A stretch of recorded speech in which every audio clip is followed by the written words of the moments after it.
The backyard barbecue was my idea. I'd invited my parents, my brother Jason and his fiancée Michelle, and a few family friends to celebrate Jason's engagement. What I didn't expect was for my mother to use my grill to announce she was selling my house.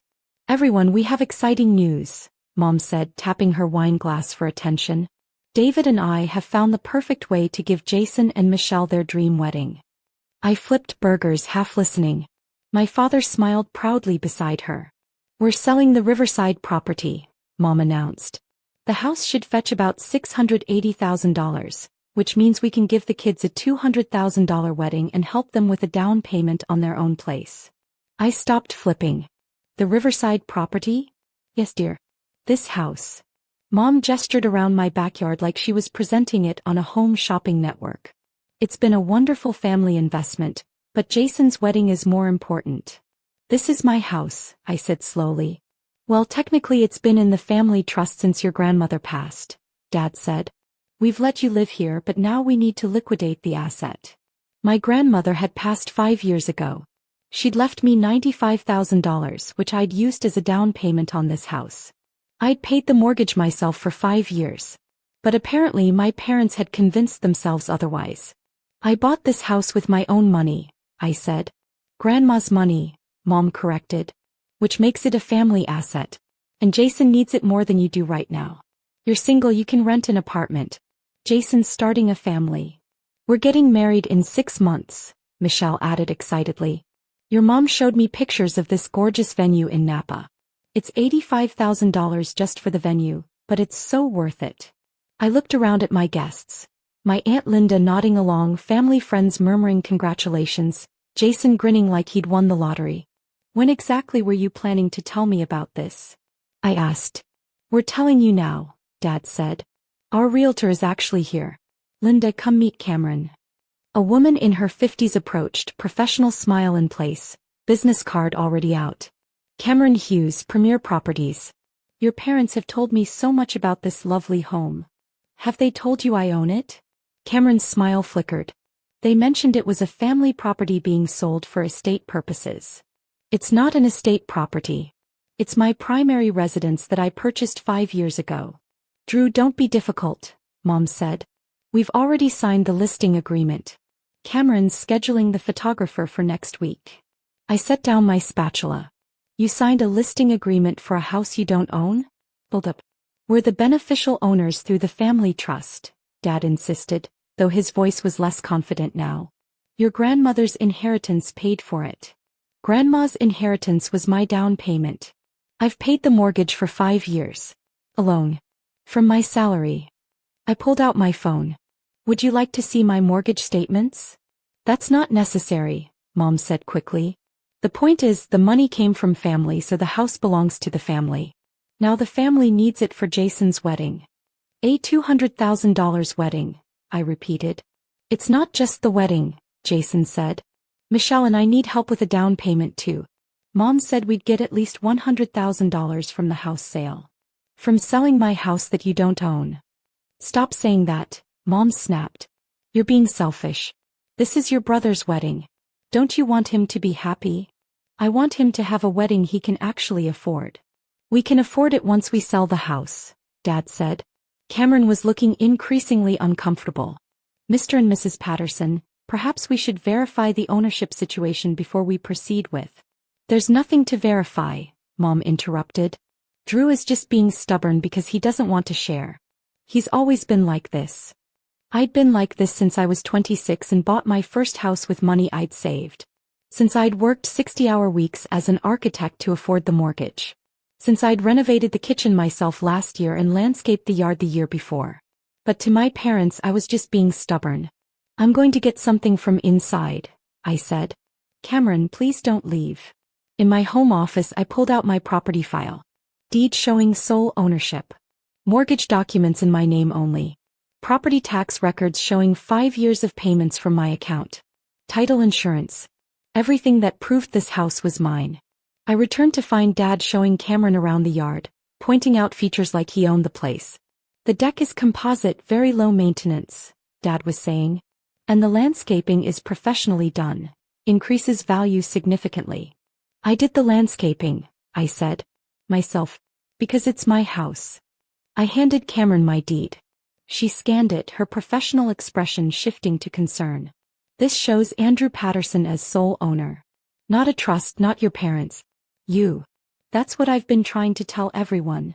But Grandma's money, Mom started, was a gift to me that I used for a down payment on a house I bought. In my name only. I showed Cameron the mortgage documents. 5 years of payments. All from my account. Cameron turned to my parents. Mr. and Mrs. Patterson, did you not verify ownership before signing the listing agreement? We assumed, Dad said weakly. You can't sell a property you don't own. That's, Cameron paused, professional discretion keeping her from saying what we all knew. Fraud. This is ridiculous, Jason said. Drew, just agree to sell it. We need this wedding. You need a $200,000 wedding?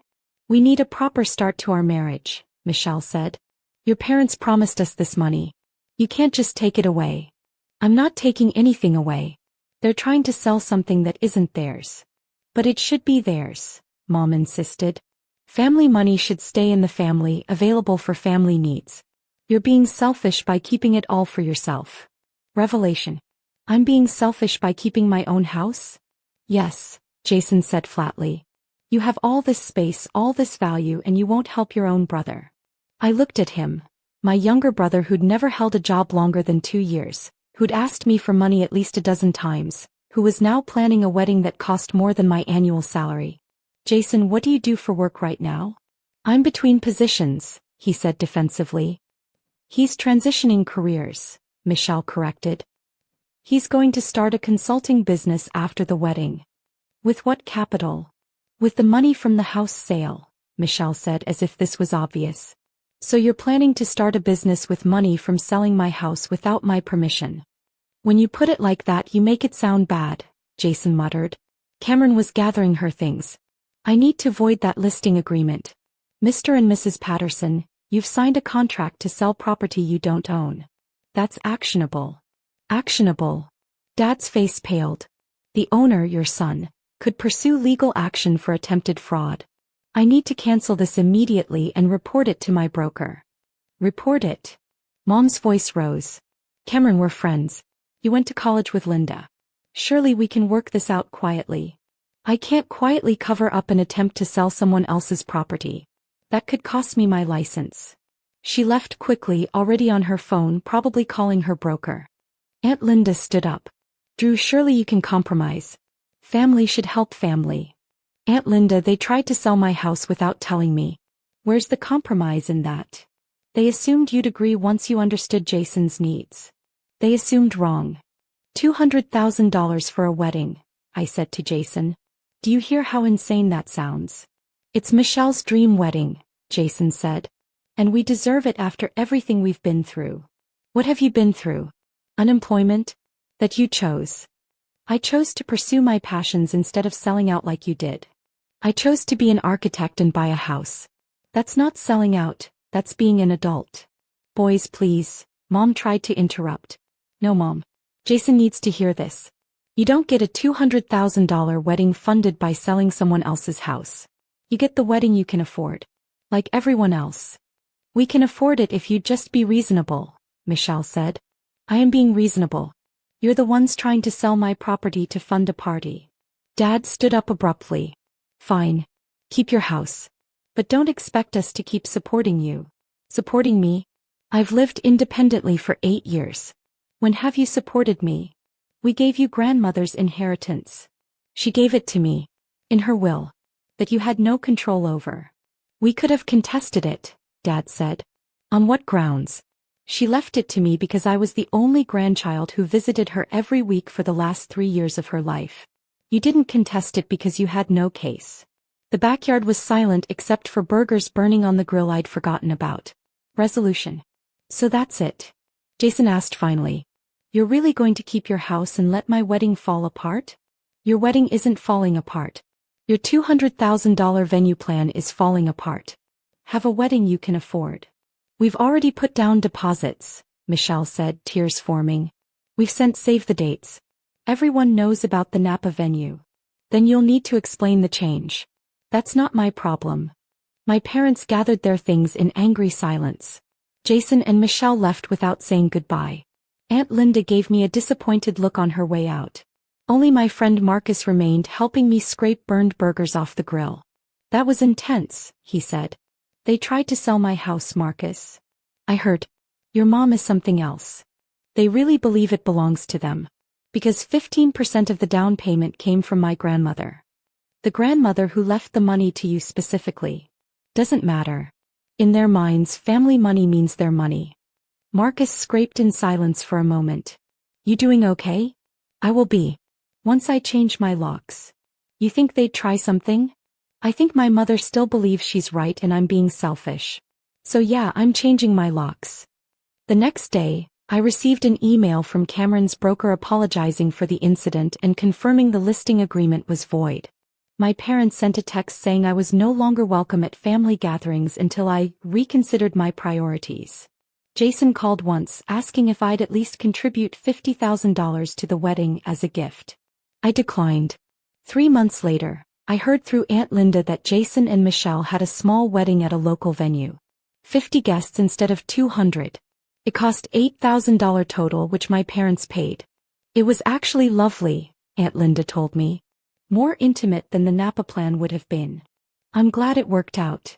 Your mother still isn't speaking to you. I know. She really believed the house should be sold for Jason. I know that too. Doesn't make her right. I hung up and looked around my living room. My living room in my house that I'd bought with my money and nearly lost to my family's entitlement. They'd tried to sell it without asking. They'd signed listing agreements. They'd counted profits from an asset they didn't own. And when confronted with the actual deed, they'd blamed me for their fraud. My house. My deed. My boundary. Exactly as it should